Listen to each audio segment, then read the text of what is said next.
I'm Mike from St. Thomas Economic Development, here with another little update from St. Thomas City Hall.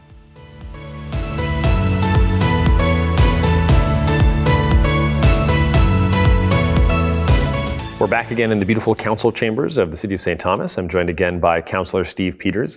And Steve, this time we're interested to talk to you to learn a little bit about the rail heritage of St. Thomas. What can you tell us? Sure. Well, I think one of the interesting things about St. Thomas is we've always had this transportation connection. In 1809, Colonel Talbot laid out the Talbot Road, which is number 3 highway today. And that in itself made St. Thomas sort of an agrarian capital, so all roads kind of led to St. Thomas. So we had that early transportation theme. Our first railway came through St. Thomas in 1856, the London and Port Stanley Railway, Port Stanley Terminal today. But things really changed in the early 1870s. In 1871, we had a population of 1,800 people. And 2 railways announced that they were going to build bridge lines across southwestern Ontario. And these 2 railways made their divisional headquarters here in St. Thomas so that their shops were here, would require a lot of employees. And within 10 years, our population went to over 8,000 people. So our economy in St. Thomas was built around the railway. It was, everyone worked for the railway.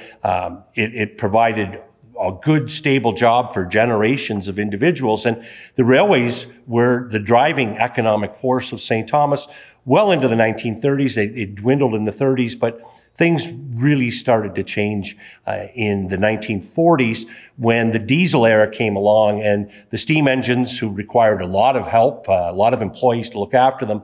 The dieselization of the railways really led to the demise of the railway. And then the challenge for the city economic development folks and the councillors at the time was, what do we do next? So when those lines were choosing where to put their headquarters, why did they choose St. Thomas?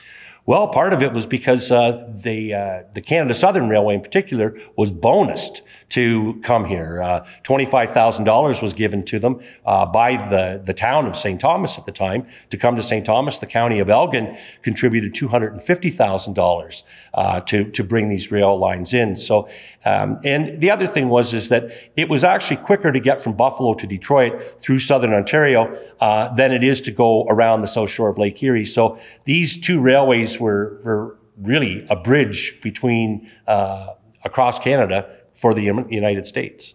That's fascinating. And did the rail coming through this part of Ontario have a lot to do with why economies in sort of the northeastern US and in Ontario are so integrated as regards what is today automotive manufacturing and other historical industries? It was, the railways played a really important role.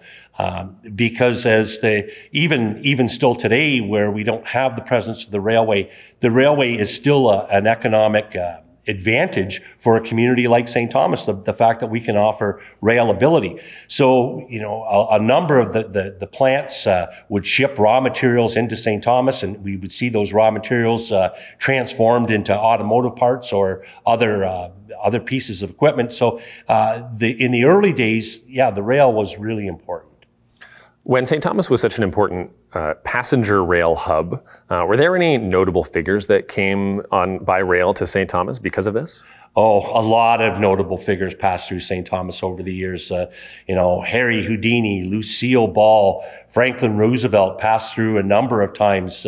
W.C. Fields was here. A lot of great baseball greats, because one of the good things, particularly about the Canada Southern, later Michigan Central, New York Central, is that the trains had to change their crews here in St. Thomas.